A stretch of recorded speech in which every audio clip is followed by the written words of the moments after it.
Good afternoon. My name is Chris Kerr, Executive Director of the Ignatian Solidarity Network. Welcome to this edition of ISN Live. We're joined today by Francisco Mena and Elba Moreira from CRISPAZ, Christians for Peace in El Salvador. We're talking about the 37th anniversary of the murder of Archbishop Oscaro Romero, Blessed Oscaro Romero, beatified in 2015. And we're grateful to have Francisco and Elba with us. Welcome to you both. Well, thank you for having us, Chris. We're excited to talk to whoever's out there. Yes. So next week we'll commemorate the 37th anniversary of the murder of Archbishop Oscaro Romero, Blessed Oscaro Romero. And we thought it would be great to talk with some of our partners in El Salvador about this anniversary, about the commemoration of this date. And excited to have folks from CRISPAZ joining us today. CRISPAZ has been around since 1981 and building bridges of solidarity between people in El Salvador and people across the world. And so Elba and Francisco, I thought maybe we could begin by you sharing a little bit about how the work of CRISPAZ, how CRISPAZ as an organization was, in a way, a response to the death, the murder of Archbishop Romero, and share a little bit of the history of CRISPAZ with us. Yeah, sure. Well, again, thank you for this opportunity. CRISPAZ was founded by Father Peter Hind, a pastor by the name of Lutheran pastor by the name of Dan Long, and Patty Lane, a Quaker from Alaska, and they were here before 1981. So, in a sense, CRISPAZ has been here for many years. They founded CRISPAZ in 1984, and they did found CRISPAZ as a response to Monsignor Romero's call, which was to come to El Salvador and to accompany the people of El Salvador. CRISPAZ was born out of that context, and we've been here ever since. We have, without a doubt, been inspired by the legacy of Monsignor Romero. Monsignor Romero's his life has inspired and continues to inspire us to this day. We continue to bring groups and continue to share with them the love and truth that was Monsignor Romero, and how his message is still very much alive in these days. And Francisco, can you talk a little bit about, or Elba, can you talk a little bit about how in El Salvador this anniversary, even 30 plus years later, is commemorated? How do people recognize this important date? I mean, it's an important date in the history, the hundreds of years of history of El Salvador. Can you talk about how it's commemorated there? Sure. Every year, in El Salvador, there's a large part of the population that is very willing to celebrate the life more than the martyrdom of Monsignor Romero.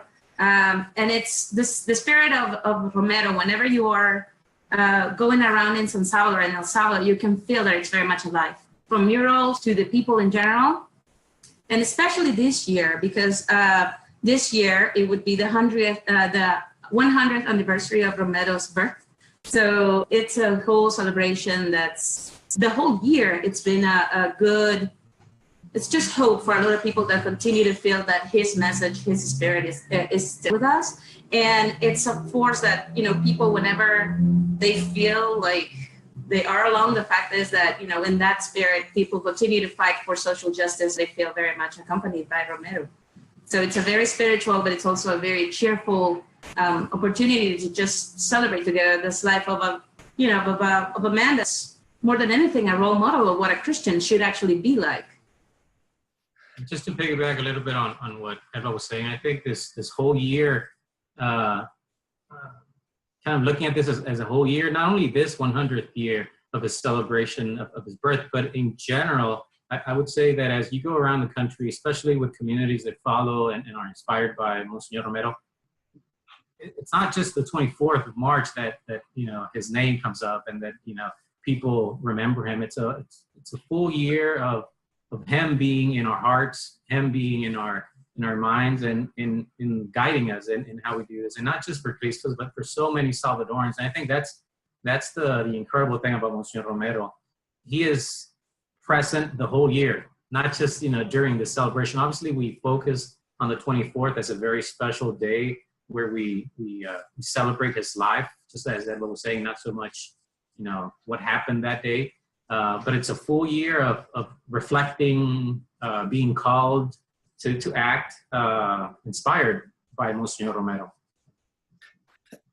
Francisco and Elba, how would you both spent time in the States? Is there any comparison that we can make with a figure in the history of the United States to Romero? The only one that I could think of, but it has a different, and it's someone who I look up to and also I'm inspired by, is Martin Luther King. But the one difference that I do see is that there is this day that he is celebrated on, and once in a while his name comes up throughout the year. But I would say Martin Luther King is probably the one person that I can remember, having lived in the States, that people really celebrate his life of social justice work. Now, both of you, you grew up during a very challenging and tumultuous time in the history of El Salvador. For those who don't know, El Salvador experienced a civil war that lasted over 10 years. More than 70,000 innocent people were killed throughout that time. And ISN had the chance to partner with CRISPAZ a few years ago to have a delegation of people connected to the Jesuit network that went down to El Salvador and experienced the legacy of the Jesuit martyrs and learned about that history and what it means today. But could you talk a little bit about your own sense of Archbishop Romero's legacy for you personally, thinking back to your experience of growing up there in El Salvador? What does his legacy mean? What does his life and his loss mean to you? I would say I grew up, so I was born 1 year before Monsignor Romero was killed. And my first memories of Romero actually came from my grandmother, who actually, she would take me to the cathedral in a time when it's actually dangerous to go there, and they gave you this sort of weird look just going there and showing how you respected this man, or having something like this. My grandma used to have something like this with her all the time. Just having this in your Bible was a big issue, as this is actually the first image that I've seen of Romero in my life. So it was that alternative, or that historic memory, as we call it, that it was never in the books, it's never in the official history of El Salvador. That's how I got to learn about him. So our parents, for example, my parents, who were just, normal people trying to be very neutral and not look to one-sided, even though they were not, but they were trying to protect themselves from a civil war that was going on because they had 2 small kids. So they did admire Romero, but it was a time where you couldn't actually say it out loud without facing consequences. So it was through that sort of secret admiration that you learn about this man, and not only him, but all the other people in the church and many other churches as well who were fighting together for social justice, that made me, in my own personal case, made me very proud to be a Catholic in El Salvador during those times. And little by little, as you grow older, you hear more about testimonies and people who had a closer connection to him, knowing how much in tune, or how much, he wasn't much into getting too intellectual with the people, but more like feeling with the people, being just there with them, which meant a lot for everybody, and still continue to be like that. Well, for me, I was 7 when Monsignor Romero was assassinated. Through my family, I had the privilege of kind of hearing from him in different ways. My aunt knew him well, and she spoke very highly of him. My father knew him as well. And through these people, I got to know him a little even before he had been assassinated. Once he was assassinated, I had to, afterwards, when the war began, I had to leave El Salvador. And the one aspect that was always present in my life, I think because of the context of how I left, was Monsignor Romero. And I remember just knowing at first there was this person, a good person that was killed as a kid, kind of trying to understand what that meant. But Monsignor Romero has always followed me as a Salvadoran and has always made me feel very proud to be a Salvadoran, and has been guiding me in different ways, in ways that I can't explain, and other ways that sometimes I do share with groups or people. But Monsignor Romero has always been a moral compass for a lot of the things that I've done in my life, and continues to inspire me to understand that one of the things that keeps on coming up for me is that Monsignor Romero cannot be seen as something that only happened in the 80s and kind of boxed there. His words and his voice has transcended time and continues to be present in my life today and in the life of many Salvadorans. And it hasn't always been easy, or kind of like, I don't want to romanticize this idea of, it's been difficult because, as Elba was saying, during a time, there were from 1981 till 1992 when the peace accords were signed, it was difficult to talk about Monsignor Romero, especially in El Salvador. It was very politicized, very polarized. And one of the things that I share with groups and with people that don't understand the reality of El Salvador that well is that Monsignor Romero is without a doubt one of the most loved Salvadorans, but at the same time, one of the most hated Salvadorans. And in that dynamic, we live as Salvadorans where we have to also fight for that memory of Monsignor Romero. We have to make sure that his truth is shared with as many people as possible, even with those who don't know him and speak not the truth about him. So it's a bit of as growing up, this kind acceptance of a person that has done so much for so many people and continues to do a lot of stuff for so many people. But at the same time, this other part of El Salvador that is rejecting him in such a violent way. So living in that is it's very interesting, because I think those of us who are involved in social justice, we just don't stay quiet about stuff like that.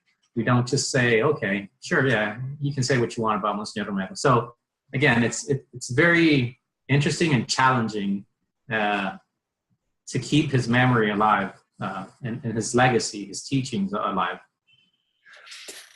Francisco or Elba, can you talk a little bit about, you referenced the tension that exists around his story, around his work, his ministry, his voice for justice. And Elba, your example of the picture, that you felt was dangerous to show someone. Can you talk a little bit about why that tension existed? Why was being supportive of Romero? Why was kind of being in his corner during that time, and even afterward? Why is that so contentious? Why was it so contentious? Why might it still be so contentious today? I think one of the biggest lessons that Monsignor Romero has left us is that when one addresses the issues of injustice, they are not these categories that are up there, these ideas that are not connected to people. And Monsignor Romero, when he would speak about these injustices, he would go beyond just the injustice. He would talk about the structure or the group of individuals that were creating these injustices. And whoever got on board with that was, to a certain degree, vouching for that message that he was pronouncing. And that continues to be the case today. When you talk about the injustices, you're talking about people who are complicit to that injustice. And certain individuals are not okay with them being called out in participating for those injustices. And not just those who are perpetrating in one way or another or being complicit to the injustice, but those who aren't doing anything to stop it as well. So it does put us, or people that talk about these injustices on a regular basis, it puts us in a very difficult place, because we're not only talking to the people who are part of the injustice to a certain degree, but also those who are indifferent to the injustices. And so you have these two aspects that one has to deal with. It has been and continues to be very dangerous to talk about Monsignor Romero. Not dangerous, let me go back and take this word. Very polarized. In certain circles in El Salvador, it's still a complicated, conversation to have. But it's one that needs to happen.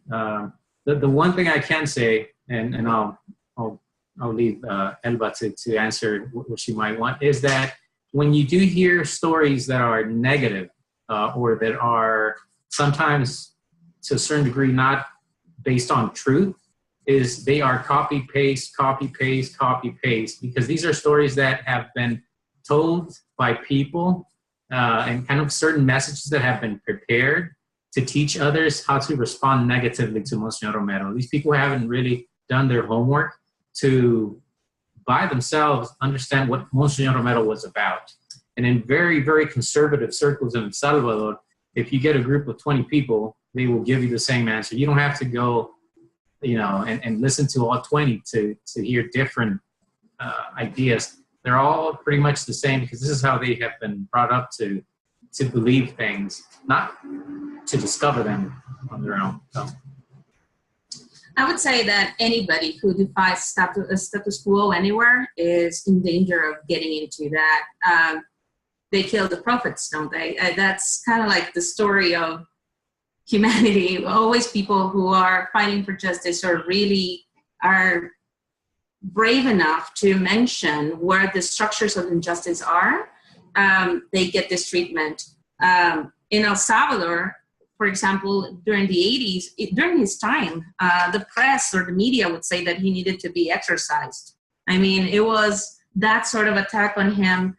And really, it's been determined that he never spoke away from the gospel. Everything he was saying was inside Catholic social teaching. So nothing that he did was new. He was just doing his job, as a priest that should be doing, or as a Christian that should be doing his job. So this is not just a bishop who should be doing this. It should be all of us.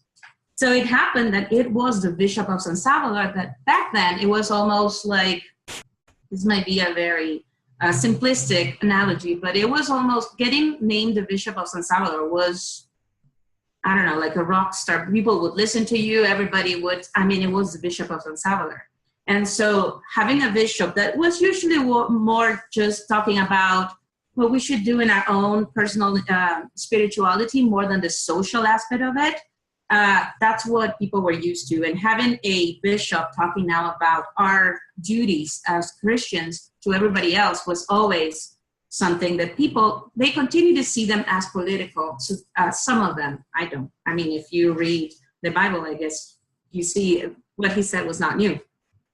And a new aspect comes to mind now that he's been beatified or has been declared a blessed person, is that now people who actually fight for justice are a little worried that his image, might be a little bit lighter when it comes to fighting for justice. It becomes now a different image, a less,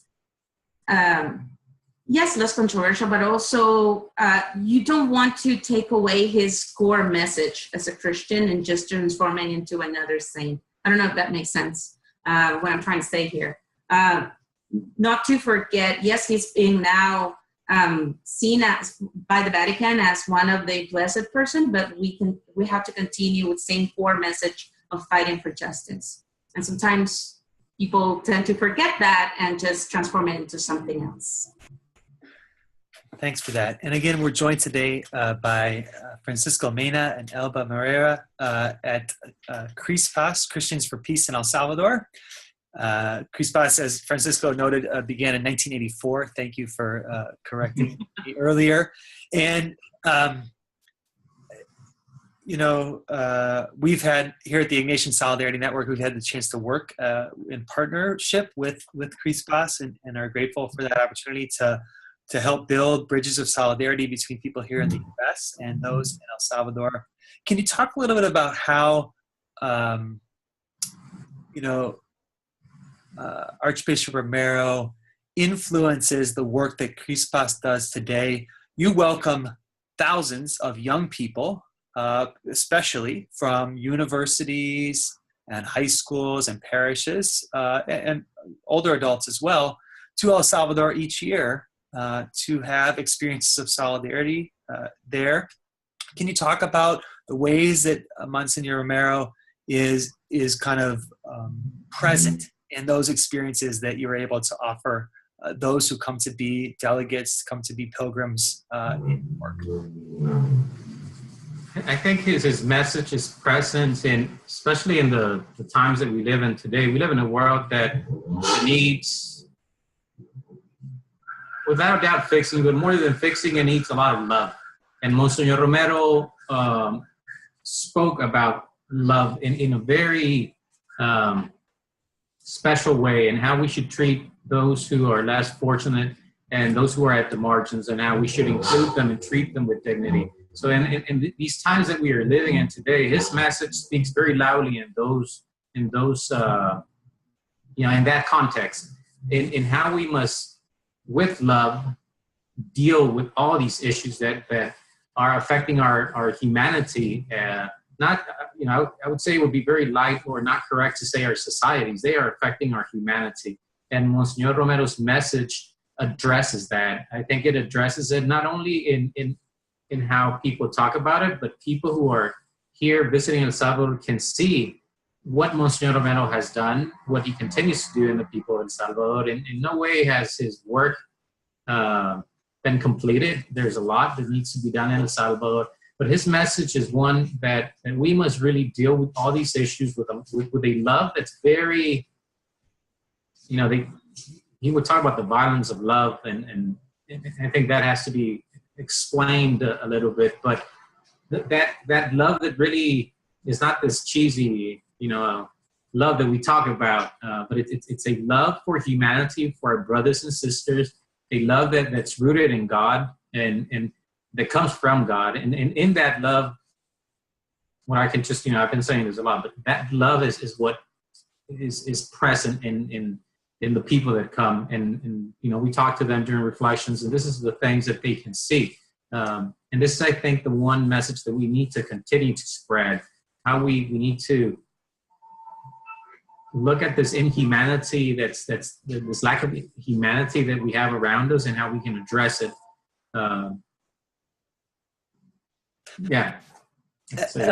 Elba, can you walk us through what, part of the experience of a delegate coming with CRISPAZ? What are they, they have a chance to visit the chapel at the hospital and his home. Can you talk with us a little bit about that experience, what it's like for, particularly maybe young people who weren't even alive when he was murdered, and are coming to learn about this for the first time, people from the U.S. who are coming to learn about the role that our government played in that. Can you tell us about that? So whenever we are preparing, so the group before coming, they start preparing with their, on their own. And we also try to accompany them before coming to El Salvador. So there's a little bit of information before coming about Romero. Like you said, almost all of our delegates were not born when this happened. So they read about El Salvador, and we try our best to show them what El Salvador is like now. And what El Salvador is like now, you cannot talk about El Salvador without talking about Monsignor Romero, whether they like it or not. And I mean anybody here in the country as well. So we try to include also a lot of people who fought for justice. So Romero was one of those who was fighting for justice as well. And many people see it like that, even though he's, so important to all of us. We all know that a lot of people he felt the support by the people, even though he was left alone by the authorities of the church. So anyway, when we go around with delegates, we share our story, and we share our struggles as a country that also derive from that time when we didn't address those injustices that Romero was talking about. So we continue to live the same structures in the society that he had to face. Another thing that we see with delegates is whenever we share the story about Romero, is that he becomes like this beacon of hope, not because superhero, but more like because he's so human in the way he approached everything. He was very scared, and we always make sure that we tell them that he was doing this in spite of all the fear, but he knew that what he was doing for him, it was the truth, so he had to continue doing it. So I think participants are very inspired by that because they tend to see these figures, who become so popular that they have superpowers and they are not afraid. But Romero is the clear example of how somebody can be very human, very afraid, and continue to fight to the last consequences that he had to face. So we try to see, and we see in participants as well, that, I might not have to face the realities of Romero, but I can be afraid and I can try to fight for justice from where I am, knowing that it's okay to be afraid, but that will not mobilize me into doing the work I want to do. And Elba, you must have taken groups there probably hundreds of times. Is there anything that when you visit his former home or the chapel where he was killed, are there things about that experience that for you, even though you've done it so many times, still really move you or give you pause or challenge you? Yes, it happens in different sites, but in Romero's house especially. I always like to share a story when I'm in the Hospitalito, where you show those times where he was very human and he made mistakes. But he was able to realize when his good was not good enough. Because usually people think about this guy who had this sudden conversion. No, he was a good guy, but then he realized that he needed to do more. So I always like to share that when I'm in the chapel with them, but whenever I go down to the house, and see everything, but especially when I hear that, because there was a journalist the day that he was killed. So they happen to have audio of that time. So to listen to that every time, it always gets me.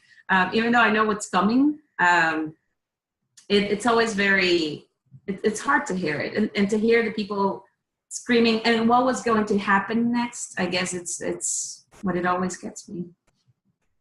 I think it's one of those places that does have a different type of welcoming every time you go.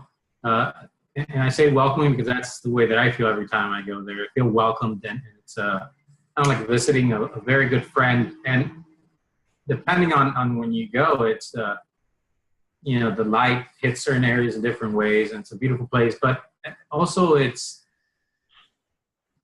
there are certain messages that come to one every time one goes, or how one talks to certain groups. I remember there's a hospice right there where Monsignor Romero worked every morning. Before breakfast, he would go around and he would, sit down with people, pray with them. And most of the patients that are there have cancer. So my father was diagnosed 3 years ago with cancer, and I remember the day that the biopsy came back with the results, I was speaking to a group there, and saying cancer out loud for the first time in that place really brought a different meaning, and not so much a personal meaning, but just it was this. And I think I attributed this to Monsignor Romero. When I said cancer out loud, I didn't think about my dad. I thought about the many people that are suffering from cancer. And although I had just heard the news that my dad had cancer, but I think Monsignor Romero's spirit there was present, saying, this is not just about your dad, it's about the importance of being in solidarity and prayer with all of those who are suffering from cancer. So it has different ways of speaking to you, depending on when you go and things like that. Sure. Again, we're joined today by Elba Moreira and Francisco Mena from Christians for Peace in El Salvador. And they're joining us from their office in San Salvador, El Salvador. Very hot, by the way. It's very, very hot, yes, compared to up north here, where many people in the Midwest are digging out. So we hope you send some of that warm weather our way here in the States. Yes.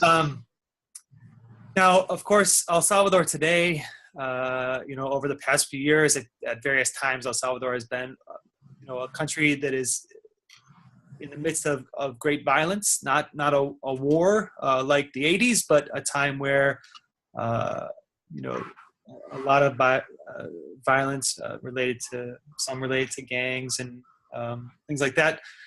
Can you talk a little about where you see Archbishop Romero's legacy present in El Salvador today? Where is he? Where is his spirit in the midst of everything that's going on? How can where are the people of El Salvador finding inspiration from him in this midst? And yeah. Well, the one place one would hope we see his presence would be from the church in El Salvador. That doesn't really happen. The church that we've had, in recent years is not a prophetic church. It's the church that's reacting to a lot of things that are happening. There are individuals and there are priests who are doing great work. But the hope, or where we see Monsignor Romero without a doubt, is in the communities, in the different communities that we visit. His message, his spirit is very, very much alive there. But it's not alive in other places, like I said, like in the church and in certain circles. So the work of justice that he began, the denouncing of the injustices, is a work that needs to continue to happen. And I think his message, his legacy is one that we can't just take for granted. We can't just leave it there. We have to continue to be inspired, and we are inspired to do it. But we do see his spirit without a doubt, and I think that's the only way of saying it. His spirit is very much alive in the many communities that we visit, and in each member of that community as well. And they inspire us to continue to work for a better society in El Salvador. These people that are the communities are the ones that continue to show us the way. It's not really the productive sector of El Salvador that's showing us the way or showing us what's important. Is these members of these communities that continue to raise awareness around all these issues. I would say also, and going back maybe to 2015, when we had the beatification of Monsignor Romero, I had the privilege, and so did Francisco, of being there for the celebration. And we woke up super early to be able to be there. We had a delegation that time. And it was so inspiring to see so many young people. You would think it was only older folks, and people in their 30s and 40s. No, it was a lot of young people who were celebrating. The Vatican is a little behind the whole process because we already know that he's a saint, but that's a different conversation. But certainly the spirit, it's very obvious. So when he said, "If they kill me, I will rise again in Salvadoran people," it was prophetic. It was true. I mean, you could see it. It's inspiring to not only people who are older, but also young people in El Salvador who know that it can be done. I think the biggest legacy of him, or some of the biggest legacies that he's left, is the fact that it's achievable. You can do it, and you don't have to be completely or have a position of power. Anybody can do it, and that's so inspiring to everybody here and in the communities. Like Francisco was saying, it's pretty obvious that his spirit is alive. It's almost like they don't have to explain that to you. You just see it as you walk in there, and the way they live, and the way murals everywhere, and they have it in their in their houses, and it's just a celebration of his life. And a few of them will tell you, "I met him, he shook my hand, and he came to the community." And, it was communities that were so remote that nobody really went there. So for him to go there meant so much for them 37 years later after his death. So he did a great job connecting with people, and it has continued to other generations as well. And I would add also that I think one of the biggest, or the most beautiful gift that Monsignor Romero left was his universality, or being universal. As you know, he is well known throughout the world, not just in El Salvador.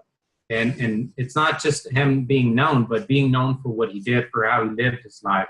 And it's a message that felt very much alive during the ceremony when he was beatified. And I tell people that is probably one of the proudest, as a Salvadoran, it's one of the proudest days of my life. And not because it was an inward as a national pride kind of thing. It was actually because of a person that was so universal, that was shared. His love, his work, his vision, everything that he was is something that is to share with the rest of the world. So it's kind of like, as Salvadorans, and he as a Salvadoran, is sharing everything that he did, and that made me incredibly proud to be a Salvadoran. That as in Salvador, we're giving this gift to the world as well. And to talk a little bit about the beatification in 2015, and now a lot of discussion around when Monsignor Romero would become a saint. And could you talk about maybe a little bit more about the beatification, that experience, and sainthood, and what that means to you? I feel like there are a couple of different schools of thought out there. I've heard many people say that Romero was a saint from the day he was killed, and that whether the church identifies him as a saint, the people of El Salvador will always see him as one. So, what would it mean for that final status of sainthood as a Salvadoran, or is that not important for you? I think it is important to a certain degree. These communities and a lot of people that follow Monsignor Romero, we don't need Vatican to tell us that he's a saint. But we appreciate it without a doubt. We appreciate them catching up, like Elba was saying. The day that he was, not the day, but when he was declared, when the message came from the Vatican that he was going to be blessed and the ceremony was going to take place, I was asked, I can't remember by whom, what it meant for me as a Salvadoran, and I can only speak for myself, but in all these years that El Salvador has gone through the war and then the post-war, there hasn't been any sense of real justice. There's been, on the contrary, a lot of impunity with the amnesty law. And the fact that justice is not present also means that truth has not been present. And Monsignor Romero's words have been manipulated by certain groups. So the fact that he was blessed is a little bit of what, at least I think, justice could feel like in all this. And I would say that him being declared a saint would make that sense of justice a bit more official, I guess. It does recognize the truth that was Monsignor Romero. And one of the things that we do have a lot of issues on here is that the truth is spoken very freely and sometimes not necessarily in ways that it should be. There's a lot of truths. Let me go back and say there's a lot of truth, but the real truth is one that's absent. And these demonstrations from the Vatican allow us to be able to speak of the truth. It does ground the conversation around the truth. So they are helpful in that regard. Well, I don't know if that... I agree. I think for communities in general and for all of us, well, for both of us, I think, it would be great to get the Vatican to say it, but I mean, we already knew it, so they are catching up. Having said that, I think that some communities, especially depending on, and we could go into all the complexities of the church here in El Salvador, but many priests who are more conservative used to be very wary and very worried about his image. So now that he's gone mainstream with the Vatican, they cannot really deny Monsignor Romero's presence. So we always would see examples of priests, painting over a mural or trying to keep him away from people being happy and just sharing the message of Romero. So if the Catholic Church puts him in the list of saints, it would be harder for them to try to keep covering the message, which they haven't been able to cover anyway. But with that, it's It's just it's just something that people don't need for that to happen, but it would be great if that happened. And just 2 Sundays ago, we learned that the face of the diocese has just finished their research about a miracle, and now it's going to go to the next instance. So it's getting there. We don't know. Hopefully it's going to happen. We're hoping that it's going to happen this year, but we're willing to wait. I mean, we were at almost 35 years for. So we can wait more. And the other aspect, these I don't know what they would be called, but the Vatican declaring him a saint and all. So these declarations, I guess, I'll use that for lack of a better word, from the Vatican, allow the conversation of Monsignor Romero to also gain more momentum, even if it's around just discussing his life and whether his life was one that should be considered in the lights of saints. So a lot of friends of mine who are very conservative, who would never talk about Monsignor Romero, now they're talking about him. So they are becoming more interested in him in one way or another. So these declarations are getting more people to talk about him. And it's just, I think the fact that the conversation is happening more and more outside of the traditional circles is very positive. Great. And we've been joined today by Francisco Mena and Elba Moreira from Christians for Peace in El Salvador. Elba and Francisco, thank you so much for your time today and your continued work to lift up the legacy of Archbishop Romero and to share his continued spirit present in El Salvador and the people of El Salvador, and we join you in celebrating and commemorating his life next week on that 37th anniversary. So we hope that those celebrations there and remembrances go well and continue to be life-giving experiences for the people of El Salvador. So thank you so much for being with us today and for all that you do. Well, thank you as well, and saludos to everyone out there. Thank you, Chris. Thank you to everybody.